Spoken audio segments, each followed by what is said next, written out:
Good day, everybody. It's day 381, I believe. And we woke up this morning and we have water. Normally I would freak out if this was brand new, but I know exactly what's going on. What I did was, we did a rainstorm the other day and we were using our rain wand and rainwater, and we were flowing water down through the creek. And what's happened is that this is sand and silt is built up right here at the entrance, and we're getting too much water going over the edge of the creek. So we just have to pull back some of this because it's being built up too much, or we can just release some of this sand and silt and let that edge slide down. So what's happened, if you understand what I'm saying, I've washed too much sand and silt down into this point. It gets stuck here, it builds up, water then gets too high up on the edge and wicks too much over. It goes down, ends up into our holding, basically our reservoir, which is what the box is. So all of this sits on top of this sand and silt. Here's another spot where I've dug out, and you can see this whole pond sits on 4 inches of that sand silt that's from the reservoir, which can get wet and stay wet. Those roots can go down through the soil into the clay layer, down into that sand and silt, and wick that water up. But we don't want too much. We don't want too much water. So this is our trap hole, and if I see water in here, it just lets me know that there's an issue somewhere in the creek, that it's wicking too much. So we just have to go around, and instead of starting up there, we're going to release some of this sand and silt into the fish pond, where it ends up anyway. And the fish will eat all that algae,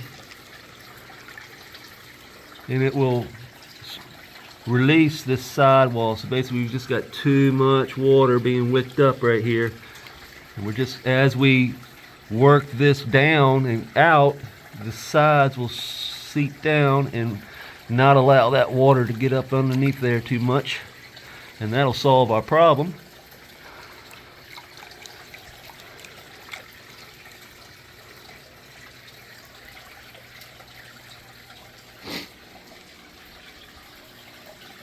We have what we call a dam here, so there's a deep hole right here of sand and silt, and if that builds up too much, we get too much water. Listen to the difference when I remove this rock. So I can just remove this rock here and increase the water flow.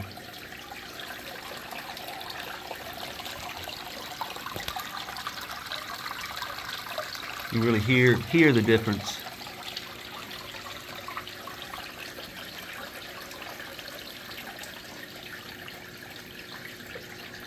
Pretty cool. We'll set this off to the side for a second and release some of this.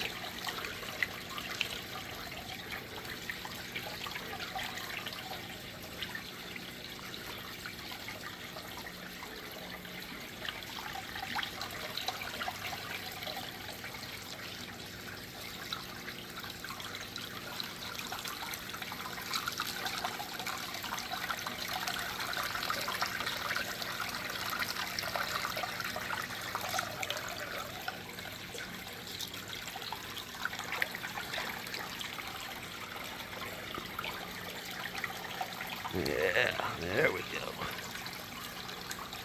We've got a nice little channel there. We can release that sand and silt, and that will get that water off that edge. The roots, look at the roots coming down. So you can see that blue line, that's the pond shield. And if we see that, that's when we know it's time to dredge. So we gotta dredge every once in a while. Release that. And that releases that sand and silt into the fish pond, which will go down to the bottom, and there'll be nutrients for our plants. You can see the grasses are really starting to get their roots, really starting to take hold.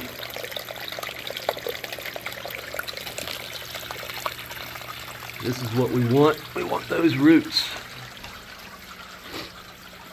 Plants are looking really good. I'm not even concerned with these. I'm not even messing with the plants. They're on their own from here on out.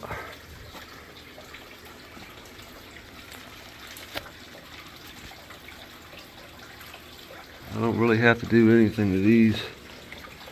Make sure the water doesn't get too much. It's a beautiful plant.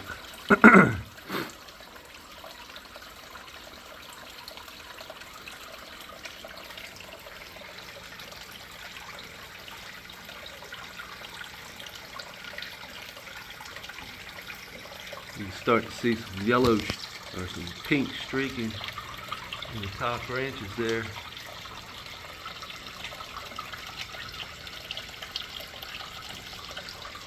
It probably just needs some Epsom salt, a foliar spray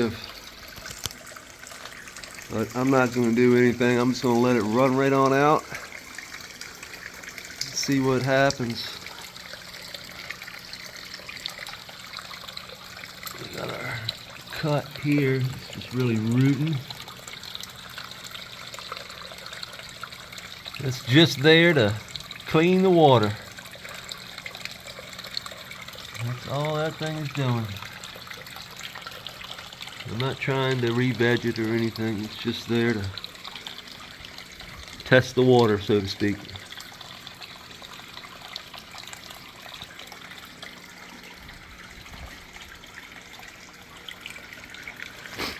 Starting to see some color change in some of the buds.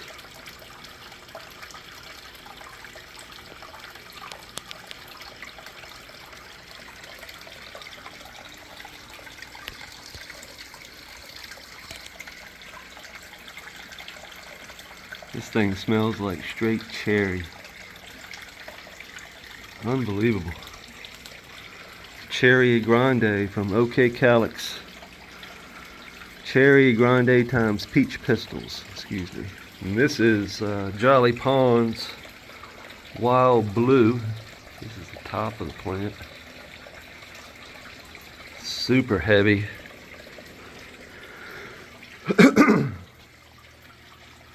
Excuse my voice, I'm still getting over that cold I had. All the grasses are just taking off. The fly trap seems to be doing great.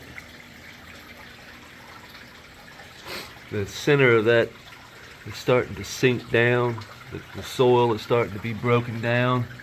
I've added some IMO3 to that side, but underneath that moss there where this is, you can see where you might not be able to see, but it's sinking down because it's breaking down. I haven't added anything to it, so I might have to pull that moss up and put some soil, some IMO3 up underneath of it to bring it back up, so to speak. We normally would just add soil to it, but since I put that moss there, I might have to move that. Shove it up underneath that Venus flytrap. You can see worm castings up underneath the moss. The roots are starting to come down and tap into the creek.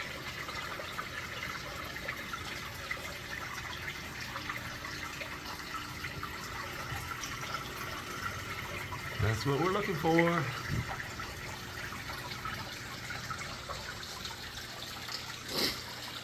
Well, I appreciate you guys checking it out today. And we will be back tomorrow, hopefully with no water in the trap hole. But we know what the issue is, and it's no big deal. That's why the trap hole's there, to catch that extra water.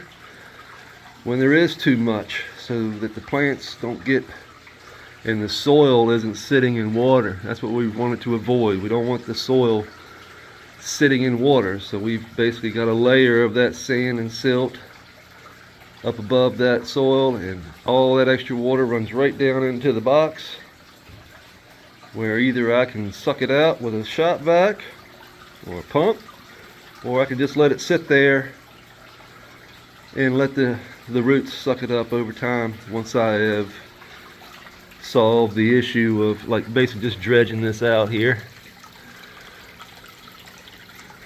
And that should solve the issue.